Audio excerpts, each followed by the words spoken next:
Okay, so you're here, right? You want to know what's really going on. Yeah. What's driving all these big changes we're seeing, especially in the economy and, the crypto world. And you don't want to wade through all the noise to get there. Right to the good stuff. Right to the good stuff. Exactly. So that's exactly what we're going to do today. We're going to deep dive into some recent policy shifts and try to figure out, like, who's really pulling the strings. Yeah, who's behind the curtain? Exactly. And we're basing this deep dive on a YouTube analysis of Commerce Secretary Howard Lutnick. Did you see that interview he did on the All In podcast? I did, yeah. All right, so there's this YouTube video that breaks it all down, and it raises some really interesting points. It does, yeah. It really gives you a different lens to view these policies through, trying to understand what the motivations might be, who's really coming up with these ideas, at least according to this, commentator. Yeah, for sure. So Howard Lutnick, he's the new Commerce Secretary, and he did this interview on the All In podcast, like I said, and this YouTube video, it really dissects that conversation. Now, for anyone who, maybe isn't familiar with Lutnick's background, it's pretty interesting. It is. I mean, talk about a story, right? Yeah. I mean, first of all, he had some really tough personal losses early on. And then, of course, there's the whole 9/11 connection.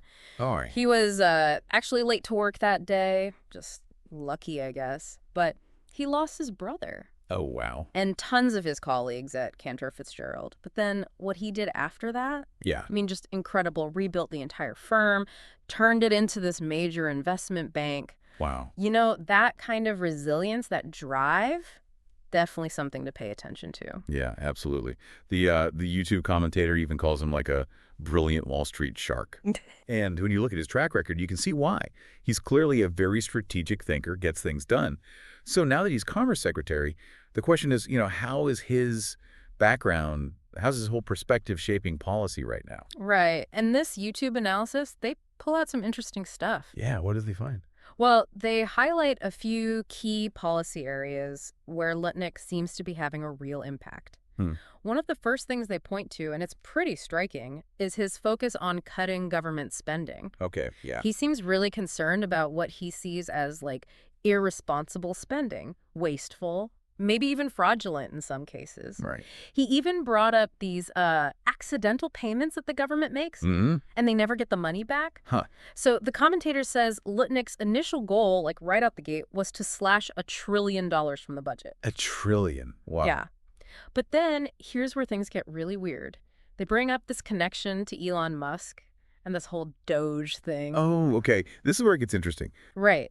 So according to the analysis, Lutnick actually reached out to Musk, wanted to get his support for these budget cuts. Okay. And the commentator suggests that those public statements Musk made, about cutting $1 trillion, he even said $2 trillion by accident at one point, that those were a direct result of those conversations with Lutnick. Interesting. So he kind of, like, put the idea out there, maybe? Maybe. But the analysis goes even further. They claim that Lutnick actually came up with this whole Doge initiative, and even the name, as in like a nod to Dogecoin because of Elon's connection to it. Hold on. So you're saying this whole Doge concept, which sounds, kind of memey, lighthearted almost, Right, yeah. that it might actually be tied to this serious push for fiscal conservatism led by Lutnick, with Elon Musk somehow involved. That's wild. Yeah, it's pretty wild. I mean, think about it. This is like potentially a totally new approach to like serious economic policy, using memes, using these figures outside of traditional politics. It could be a whole new way of doing things. It could be. Okay, so that's the Doge thing. What else is there? Well, the analysis also talks about this idea of eliminating income tax for people making under $150,000 a year. Oh, wow. Okay. Yeah, they say that was Lutnick's idea, too. Apparently, it was contingent on balancing the budget first. Like he said, okay, if we can get the budget under control, then we can talk about these tax cuts. Yeah. And Trump supposedly agreed to it on that condition. That's huge, if it's true. A complete overhaul of the tax system. Right. And the YouTube commentator really seems to think this was driven by Lutnick's vision. Okay. So we've got the spending cuts, the Doge thing, the income tax proposal. Anything else? Yeah. They also touch on this idea of changing how we calculate GDP, that's gross domestic product, and the deficit. Oh, yeah. I remember Trump talking about that before. Like, we need better ways to measure the economy, right? Yeah, exactly. And it's a debate that's been going on for a while, Like, do the current metrics really capture what's going on in this new digital economy? Some people say we need to factor in things like intangible assets, intellectual property, Okay, yeah. But then others are worried about, like, manipulating the numbers All right. or losing the ability to compare data over time. Right, right. So it's a complex issue. But the YouTube commentator links Litnick's interest in this to those earlier statements from Trump, suggesting a kind of coordinated effort to, like, shift how we perceive the economy, how healthy it is. I see. Okay. So what else is on this Litnick's agenda? Well, next up, there's tariffs. Tariffs, Yeah. taxes on imported goods, right? Yeah, exactly. So the video says Litnick is a big supporter of tariffs, and they give some historical context for that, which I thought was pretty interesting. Oh, yeah. Yeah. They mention how after World War II, the U.S. actually allowed countries like Japan, Korea, Vietnam, even Kuwait to impose tariffs to help them rebuild. So there's a precedent for using tariffs strategically. Okay.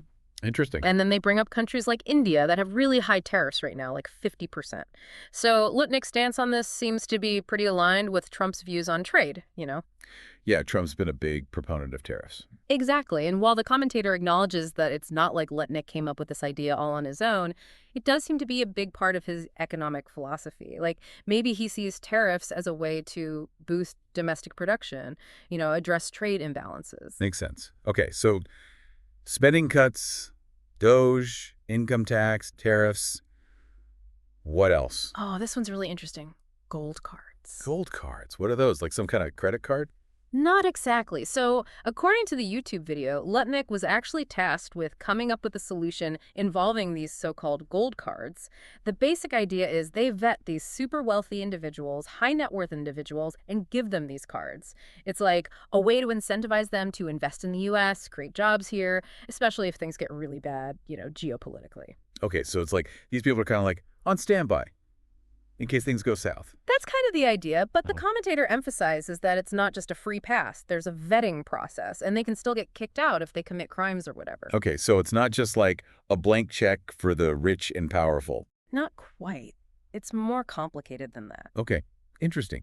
So looking at all this, the YouTube commentator seems to be saying that Lutnick might be the key to understanding a lot of these seemingly random policy moves. Like, maybe it's not so random after all. Right. The commentator seems to think that Trump has deliberately surrounded himself with these, like, really sharp people. Brilliant people. Yeah. And Lutnick's, like, the prime example, someone who's operating very strategically. Interesting. And then they connect all this to crypto, too. They point out that Lutnick reportedly holds, like, hundreds of millions of dollars in Bitcoin. Yeah. That jumped out at me, too. I mean, it suggests he's not oblivious to the crypto world, right? But I'm curious, how much can we really infer from someone simply holding Bitcoin? Right, that's a good point. Does the commentator offer any concrete examples of Lutnick's personal crypto holdings influencing policy decisions? Or is it more speculative? It seems more like they're saying he's probably not anti-crypto, which, fits with Trump's increasingly pro-crypto stance. Oh, right. We've been hearing about this idea of a Bitcoin reserve, remember? And then there's this guy, Benson, who's supposedly been tasked with figuring out how to acquire Bitcoin. Maybe even through, like, some unconventional methods. Yeah. Like issuing bonds or something. And we can't forget about Senator Loomis and her Bitcoin Act. That's right. The YouTube video actually points out that Loomis has a different approach. She wants the government to buy Bitcoin directly with congressional approval, so it's interesting to see these different ideas floating around. Yeah. It's wild how much is happening, and so quickly. The administration's only been in office for, what, like 2-3 months? And already there are all these huge potential changes. It's a lot to process, and the YouTube analysis really highlights this supposed 180-degree turn at the SEC, the Securities and Exchange Commission. They see that as a huge win for the crypto industry. How so? Well, there were those dismissals of people who were, like, openly critical of crypto, and then the SEC seems to be taking a more cautious approach to classifying crypto projects as securities, so it's a more favorable environment overall. Okay, yeah. I see. And the commentator even mentions Paul Atkins, who's expected to be pretty pro-crypto once he's fully in his role. And then there's David Sachs, the new crypto czar. So there's a lot of potential for positive developments there. Potentially. But of course, not everyone's going to be thrilled about all this. What about the criticisms? Right. The YouTube commentator does acknowledge that, there are mixed opinions about Trump, about Elon Musk, within the crypto community and beyond. They're trying to stay neutral politically, they say, just focus on the economic and crypto implications. Okay. But then they bring up this really interesting theory, this idea of intentional chaos. Intentional chaos. Yeah. The idea is some of these policies that seem disruptive, maybe they're actually deliberate. Like a calculated strategy to destabilize things in the short term in order to achieve some bigger, longer-term goal. Huh. Like what? Well, they mentioned lowering the 10-year Treasury yield and the DXY, the U.S. dollar index. And they even say they found an article that supports this idea, and they seem to think that Lutnick and Benson might be the masterminds behind it. Okay. That's a pretty wild theory. It is, but, the commentator acknowledges that the market's pretty volatile right now. Yeah. But they seem cautiously optimistic. They think that if this strategy plays out the way they think it will, we could see a turnaround later this year. We'll see. What about Elon Musk, though? The commentator seems to have gone back and forth on him. Yeah, it's interesting. They mentioned that they were concerned about Musk potentially selling off his Bitcoin holdings and his focus on ESG, environmental, social, and governance factors, which some people see as being at odds with Bitcoin mining. Right, right. But their current take is that Musk's impact on crypto, especially Dogecoin, is still pretty unclear. Like, there's no clear vision, no real transparency. But they do make a good point. Yeah. Whether you like the guy or not, he definitely has the power to move markets. Absolutely. His actions, whatever they are, could have a big impact. Okay. So we've covered a lot here. What's the main takeaway from this whole YouTube analysis?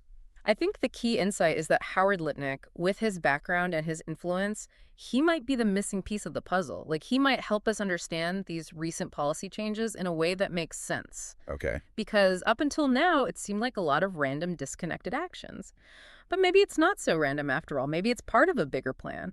And maybe Lutnick's the one driving it. Makes you think, for sure. It does. And it brings up a really interesting question for you, the listener, to consider. Lutnick rebuilt Cantor Fitzgerald after facing this incredible tragedy. So how might those experiences be shaping how the current administration is approaching these economic challenges? What are the potential consequences, both good and bad, of these policies? How will they impact the economy? How will they impact the crypto space in the long run? It's something to really think about as all this unfolds. Absolutely. A lot to ponder. Yeah. All right. Well, that's it for today's deep dive. Thanks for joining us. As always. And until next time, stay curious. Stay informed. And keep on diving. Dive deep.